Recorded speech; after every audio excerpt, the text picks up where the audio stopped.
It drives me crazy when the improvements that USC's defense made last season get completely ignored. Oh, I don't know how good USC's defense is going to be this year. Lincoln Riley can never get the defense right. Last season, USC went from giving up 30 points per game to 24 points per game in D'Anton Lynn's first season. There's a reason why Penn State and a few other schools were trying to steal him away from USC, because he is one of the best defensive coordinators in the country.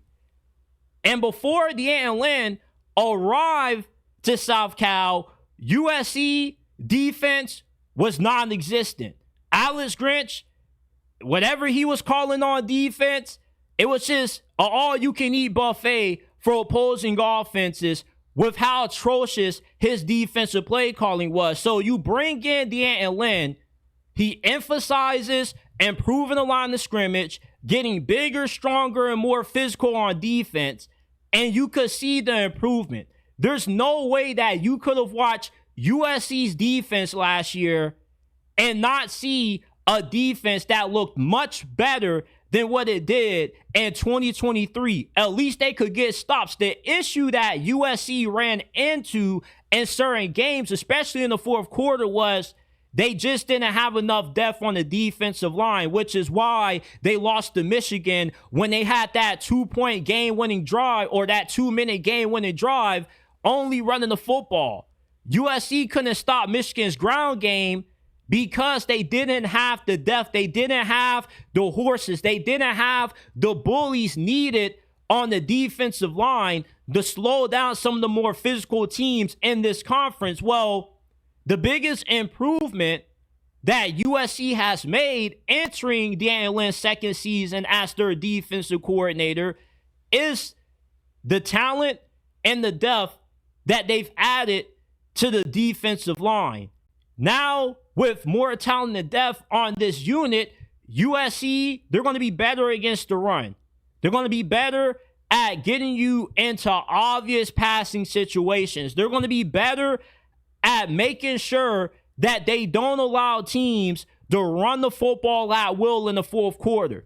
When you can win early downs and you put your opponent into second and long, third and long situations, then it helps out that pass rush, because now guys can pin their ears back and completely get after it, which also is going to be a huge improvement for USC's defense this year, because not only do they bring back a lot of talented pass rushers, guys like Cameron Fountain, who was a top 100 recruit coming out of high school a few years ago. He can be in for a breakout season. Devin Tompkins, look out for him. He could also be somebody who can contribute to helping get more pressure on the quarterback this year. But also, you got this freak and Jakeem Stewart, who's supposed to be a freshman, but he already is built like he's an NFL player. 6'5", 290 pounds.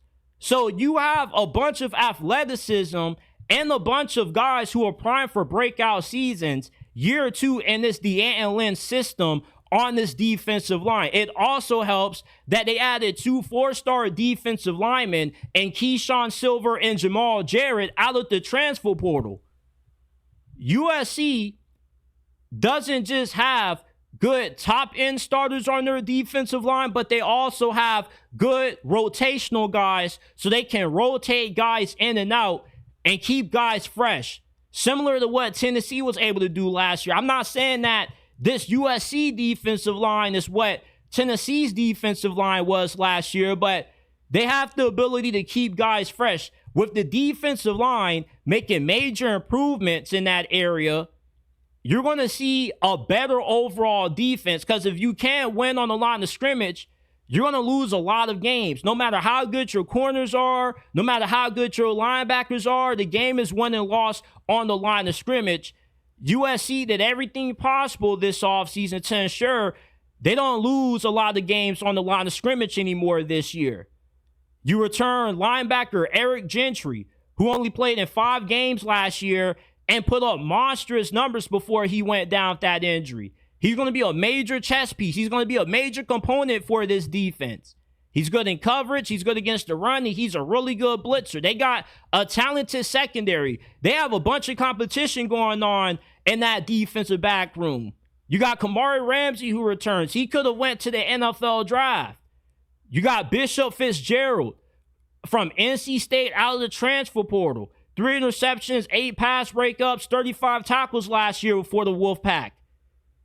You also got a really good transfer from San Jose State and DJ Harvey, who had a breakout season last year in the Mountain West. There's a lot more talent on this USC defense on all 3 levels than what they had last year. Last year, let's just be honest, they weren't prepared for the bully ball mentality that they were going up against in a lot of those in-conference games against Big Ten foes. Now they are. Now USC doesn't have to worry about getting bullied anymore. Now they can start doing the bullying in their own right. So when you tell me that Lincoln Riley doesn't know defense, he'll never get the defense right, I ask, if you're watching USC, I ask, did you watch USC's defense last year? Because USC had a top 50 defense and points per game allowed. And with D'Anton Lynn entering his second season, they definitely should improve. There's no way that they don't improve with what they have added via the transfer portal, the guys that they have entering another season in this scheme. We are bound to see the best season that USC has not only just had under Lincoln Riley, but the best defense that Lincoln Riley has ever had as a head coach. He has talent, he has depth, and he has a great defensive coordinator.